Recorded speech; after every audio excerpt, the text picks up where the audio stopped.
हरियाणा के फरीदाबाद में एशिया का सबसे बड़ा मल्टी स्पेशलिटी हॉस्पिटल बनकर तैयार है, जिसका उद्घाटन स्वयं 24 अगस्त को प्रधानमंत्री नरेंद्र मोदी द्वारा किया जाना है। यह अस्पताल माता अमृतानंदमयी मठ यानी कि MAM के तहत बनाया जा रहा है।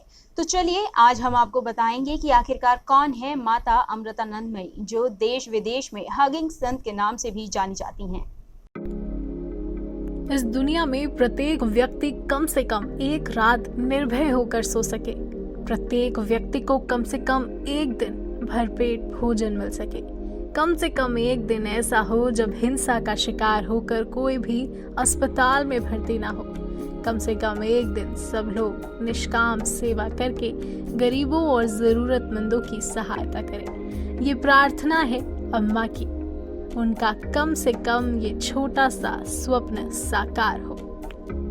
माता अमृतानंदमयी देवी यानी कि अम्मा सारे विश्व में अपने निस्वार्थ प्रेम और करुणा के लिए जानी जाती हैं। उन्होंने अपना जीवन गरीबों तथा पीड़ितों की सेवा व जनसाधारण की आध्यात्मिक उद्धार के लिए समर्पित कर दिया है। अपने निस्वार्थ प्रेम पूर्ण अश्लील तथा गहन आध्यात्मिक सारस्कृत वचनों के साथ संसार में व्यापक अपनी सेवा संस्थाओं के माध्यम से अम्मा मानव का उत्थान कर रही हैं, उन्हें प्रेरणा दे रही हैं और समाज में सकारात्मक परिवर्तन ला रही हैं। आज इस खास कहानी में हम आपसे बात करेंगे माता अमृतानंदमयी देवी के बारे में। माता अमृतानंदमयी देवी का जन्म पर्यकडवु, जो कि अब कभी कभी अमृतापुरी के नाम से भी जाना जाता है, छोटे से गांव अलप्पड़ पंचायत, जिला कोल्लम, केरल में 1953 में सुधामणि इंदमनेल के रूप में हुआ था। जन्म के वक्त बच्चे रोते हैं, लेकिन सुधामणि के चेहरे पर जन्म के वक्त मंद मुस्कान की रश्मियां फैली हुई थी, मानो सूचना दे रही थी कि भविष्य में वे बच्ची संसार के लिए आनंद और शक्ति का स्रोत बनेगी। 5 वर्ष की अवस्था तक पहुंचने के पूर्व ही सुधामणि भगवान कृष्ण के भक्तिपूर्ण भजनों की रचना करने लगी थी। ये गीत प्रगाढ़ भक्ति और गहन आध्यात्मिक तत्व से परिपूर्ण होते हैं। जब सुधामणि 9 वर्ष की हुई तो उनकी मां ने बिस्तर पकड़ लिया और घर के सारे कामकाज का बोझ सुधामणि के कंधों पर पड़ा। इस कारण उसे स्कूल भी छोड़ना पड़ा। दिन भर बिना कोई शिकायत किए सुधामणि भगवान के साथ काम करती रहती कि सब काम प्रभु की सेवा है, और तदंतर उन्हें प्रसन्न मन से प्रभु को अर्पण कर देती। उनके परम प्रिय श्री कृष्ण का सतत स्मरण ही उनका एकमात्र सहारा था। अर्धरात्रि के वक्त जब घर के सब कार्यकलाप समाप्त होते तो सोने के बजाय सुधामणि बची हुई रात्रि के समय को ध्यान, कीर्तन और प्रार्थना में व्यतीत करती। इस छोटी उम्र में ही दूसरे के प्रति प्रेम और करुणा की भावना सुधामणि में स्पष्ट व्यक्त होने लगी थी। सुधामणि जब सुबह पड़ोस के घरों में अपनी गायों के लिए पड़ोसियों के घर में बचा हुआ खाना बटोरने जाया करती, वहां वे कई बुजुर्गों से उनकी व्यथा की कहानियां बड़े ध्यान से सुनती। वे सुधामणि को बताते थे कि उनके बच्चे और पोते पोतियां उनकी कितनी बेइज्जती और प्रताड़ित करते हैं। उनकी कहानियों से सुधामणि ने गहरा चिंतन किया तो पाया कि बचपन में जो बच्चे अपने माता पिता के स्वास्थ्य और दीर्घायु की प्रार्थना करते हैं, वही बड़े होकर माता पिता के बूढ़े और अशक्त होने पर उन्हें दुत्कारते और कोसते हैं। अब तक वो जान गई थी कि सांसारिक प्रेम के मूल में सदैव स्वार्थ की भावना विद्यमान रहती है। ऐसा प्रेम अस्थिर एवं सीमित होता है। भले ही वो बच्ची थी, फिर भी अपने वयोवृद्ध पड़ोसियों के कष्टों को कम करने के लिए यथासंभव प्रयत्न करती। वो उनके कपड़े धोती, उन्हें नहलाती, उनके लिए अपने घर से भोजन और वस्त्र तक ले आती। गरीब होने के बाद भी अपने घर से चीजें लेकर जाकर उन्हें देने के अपने स्वभाव के कारण सुधामणि बड़ी मुसीबत में पड़ जाती। फिर भी बड़ी से बड़ी सजा भी उसके भीतर की स्वाभाविक करुणा को रोक नहीं पाती, और सुधामणि कभी कभी अचानक ही लोगों को दुख से राहत पहुंचाने के लिए उन्हें गले से लगा लेती थी। और यहाँ से एक सफर शुरू हुआ था अम्मा के लोगों को गले लगाने का।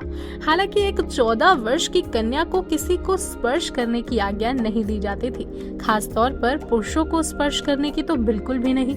लेकिन अपने माता पिता से विपरीत प्रतिक्रियाएं मिलने के बावजूद भी अम्मा ऐसा करती रहीं। दूसरों को गले लगाने की बात पर अम्मा ने कहा कि मैं ये नहीं देखती कि वो एक स्त्री है या पुरुष, मैं किसी को भी स्वयं से भिन्न रूप में नहीं देखती।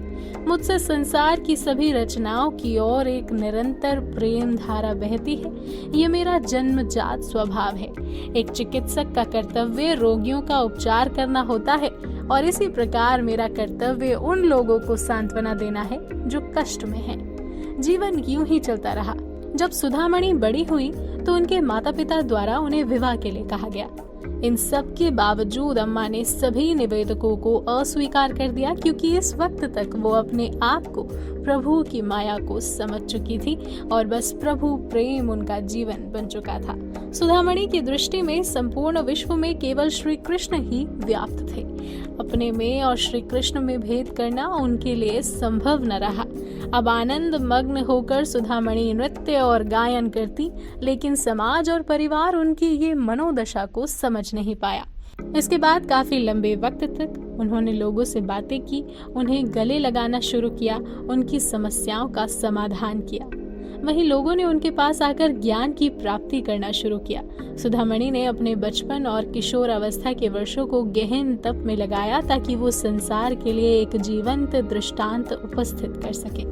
अब दूर दराज तक सुधामणि की भक्ति की चर्चा हो गई थी, जिसके बाद दूर दूर से लोग सुधामणि की शरण में आने लगे। इसी दौरान सुधामणि के प्रथम ब्रह्मचारी दल बन और पास स्थायी रूप से रहने के लिए सन 1971 में आए। इन्हीं लोगों ने उन्हें श्री माता अमृतानंदमयी देवी नाम दिया।